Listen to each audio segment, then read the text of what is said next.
One of the many amazing perks about being a YouTuber is that you can have the luxury of recording a 30-minute video and finding out that one small thing is wrong with it. The audio is absolutely terrible. So this is going to be take 2, which is good because it means I can actually, instead of waffle on, talk a bit more in detail. What's up guys, Truman here, and today I believe I have a really great treat for you all.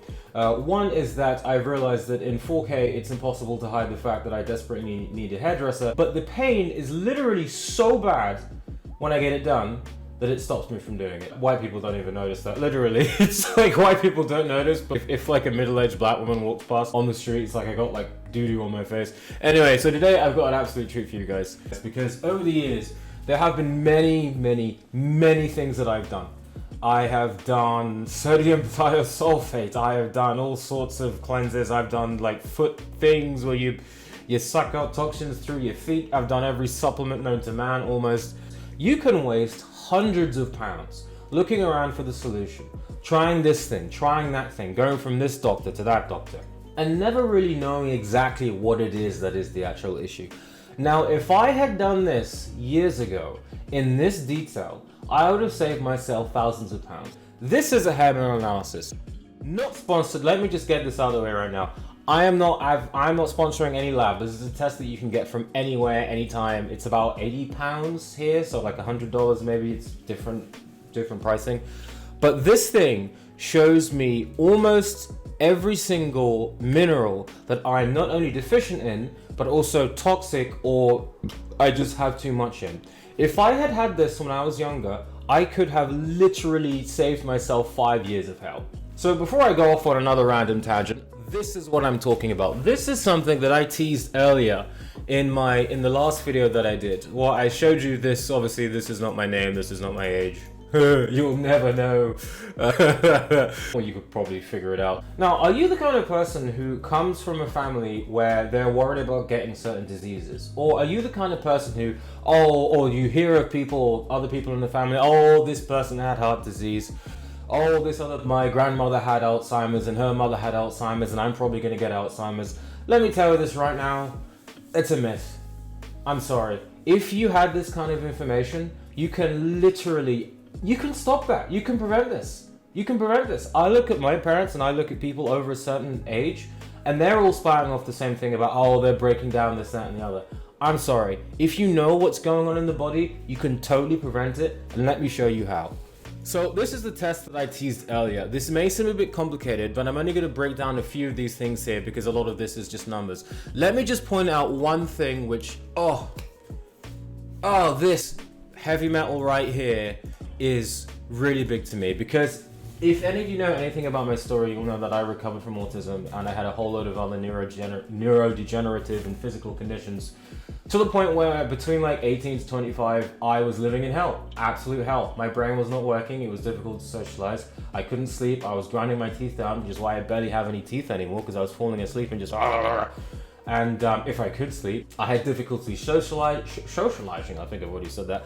I had joint pain, I had backaches, I had eczema, I had all these other random skin conditions, and all of it may not have been related specifically to this, but when I first started to look around, this was one of the big things that came back to me, because I didn't have any idea what was going on.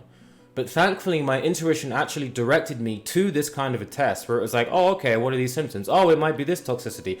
Got a test. Now, that was a while ago, and it showed that I had more mercury in my system than someone who was 3 times my age in a toxic threshold. And so what I did was I embarked on a long crusade to reverse this. And what I did was I started off with chlorella and I started off with bentonite clay, and I just started to try things left, right, and center.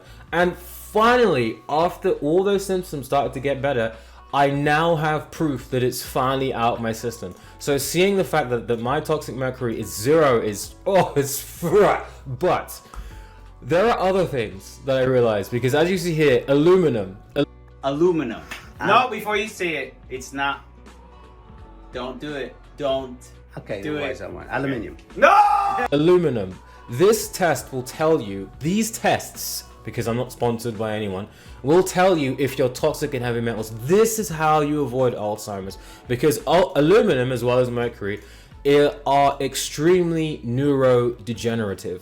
I think there's I will put it up on the screen now. There is a video of, if I can find it, it's so old, of a brain cell reacting to the presence of mercury, and it literally implodes.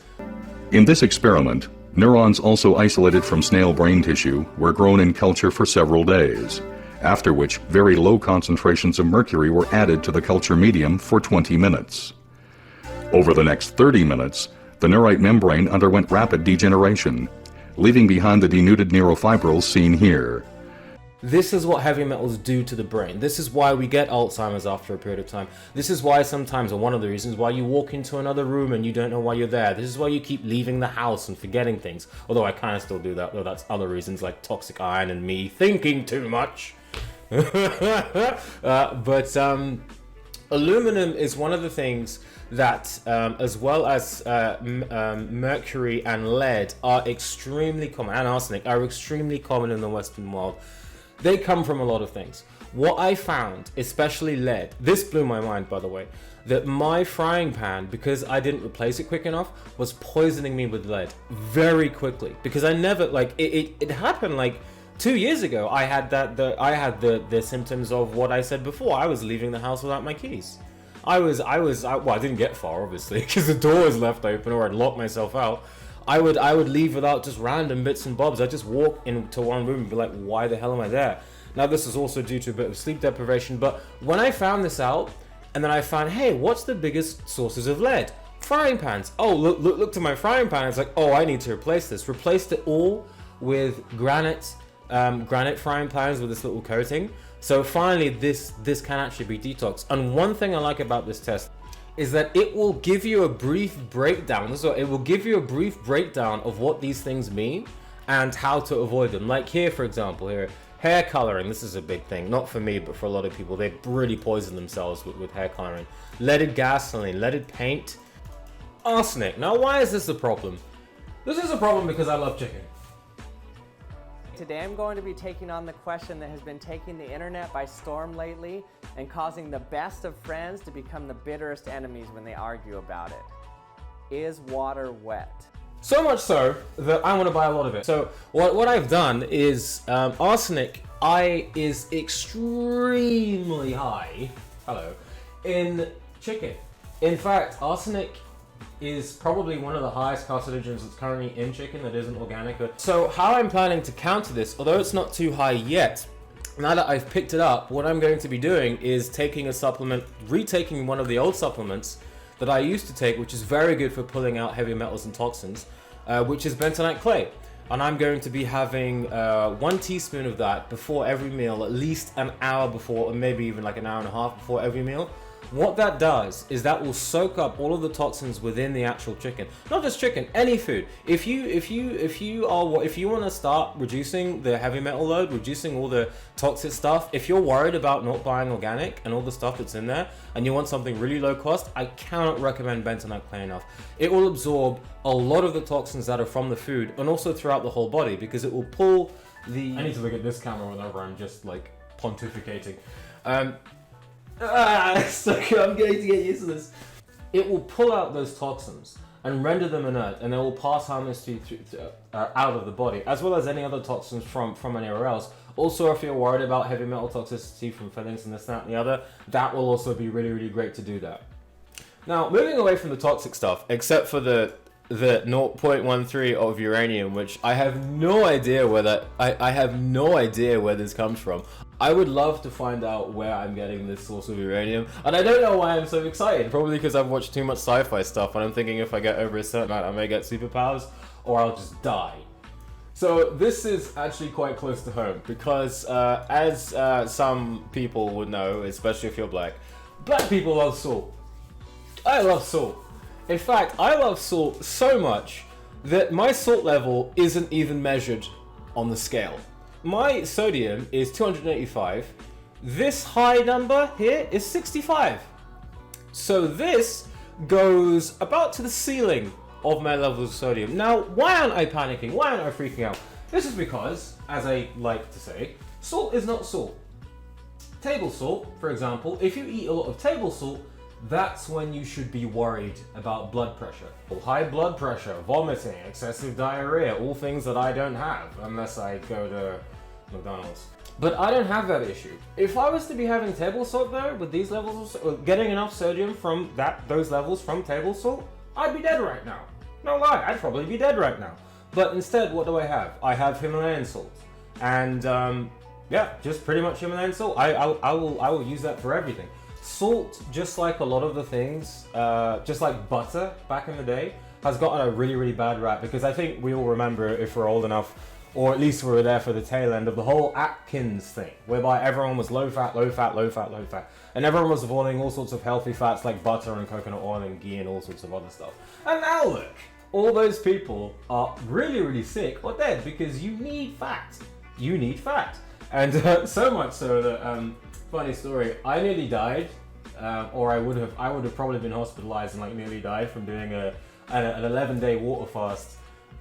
Just before doing a 3-month juice fast. I am not kidding you. I went straight from a 3-month juice fast to an 11-day water fast. If I had pictures of myself, I looked, oh man. I actually tried to make a video of me standing up, and I was so shocked I couldn't publish it. And I was saved because when you're fasting, some of these weird things happen where you will like finally, like you'll just suddenly appear in front of a fridge. Like you don't know what's happened. It's like, why am I standing and staring in the fridge? Like, how did I get there? And there was an old pot of yogurt that was sitting there, or it wasn't old. It didn't taste old. And I accidentally bumped it, and a tiny drop of yogurt fell into my mouth, and it was like I hulked out. Like I just totally devoured the thing immediately. The moment I got a whiff of fat, my brain was like, I'm dying. I need this stuff. And that is what a lot of people are having to a low level when they avoid fat. Because without that, your brain really, really can't function.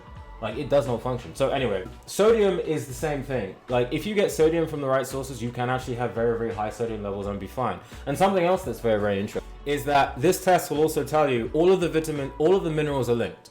So here, for example, the ratio, or when sodium is too high relative to magnesium, there is frequently an increase in magnesium requirements. And this is relevant because my magnesium is extremely high. And this goes back to what I was saying before about how you can save money doing this thing. Because magnesium is one of those things that if you have any sort of issues with the brain, if you have any sort of issues with energy levels, your magnesium is most likely low. And this is also because living in the modern Western world, our minerals, like we burn out magnesium really, really quickly, either from stress or from taking too much calcium, because everyone thinks that pasteurized dairy is healthy. And it's like, no, it's not. Sorry, I mean, that requires its own video. So when you have excess calcium, what happens is that in order to balance the excess calcium, your body will secrete magnesium.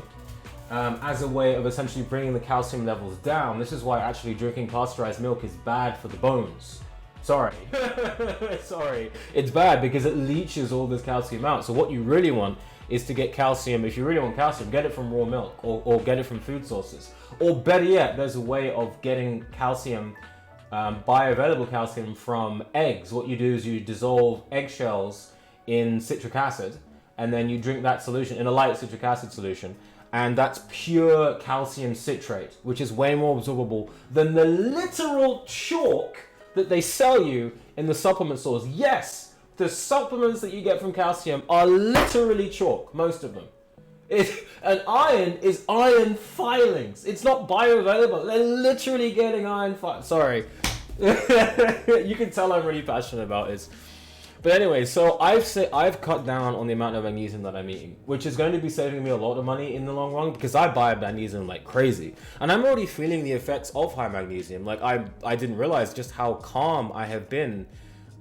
Just like thinking back to how I was like years before I started to supplement it again. It's like I'm so much calmer. Like my brain is still all over the place, but at least it's got enough of its feet on the ground so that I can actually feel, and I feel great.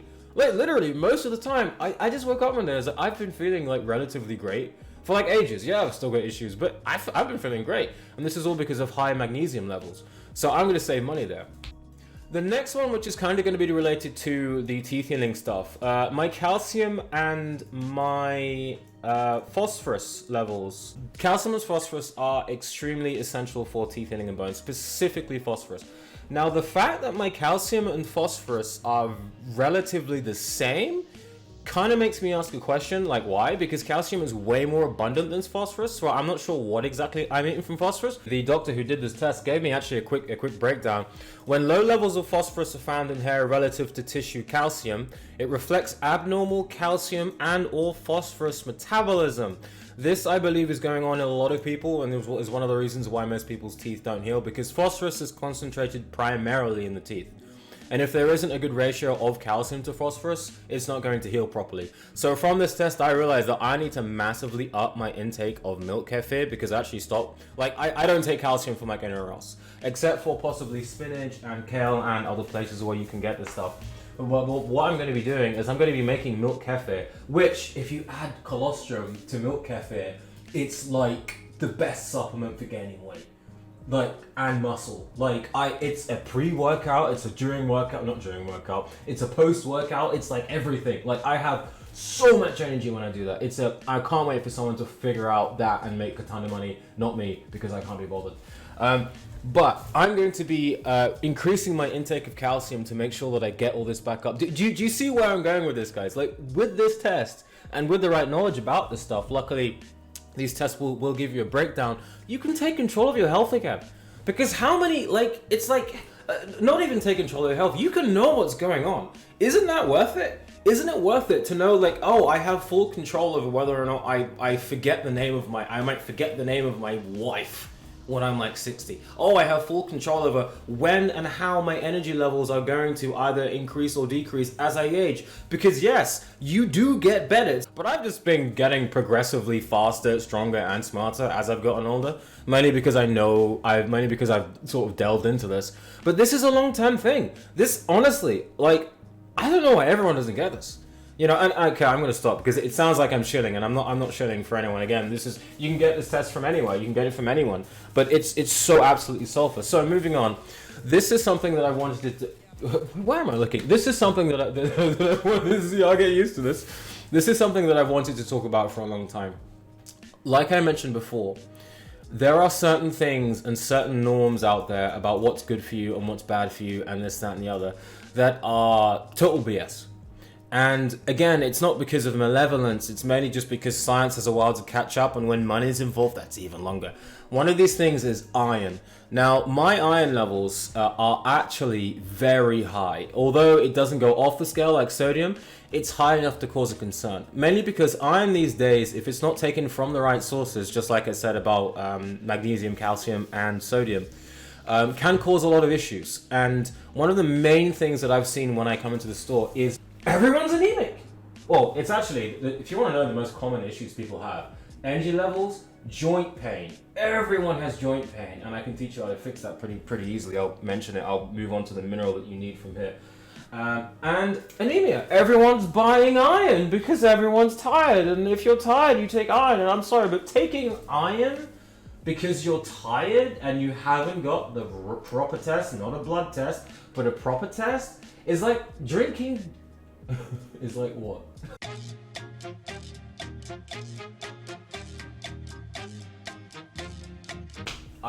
It's like something, because I just spent 5 minutes trying to come up with an analogy, and I realized I'm really terrible at coming up with analogies.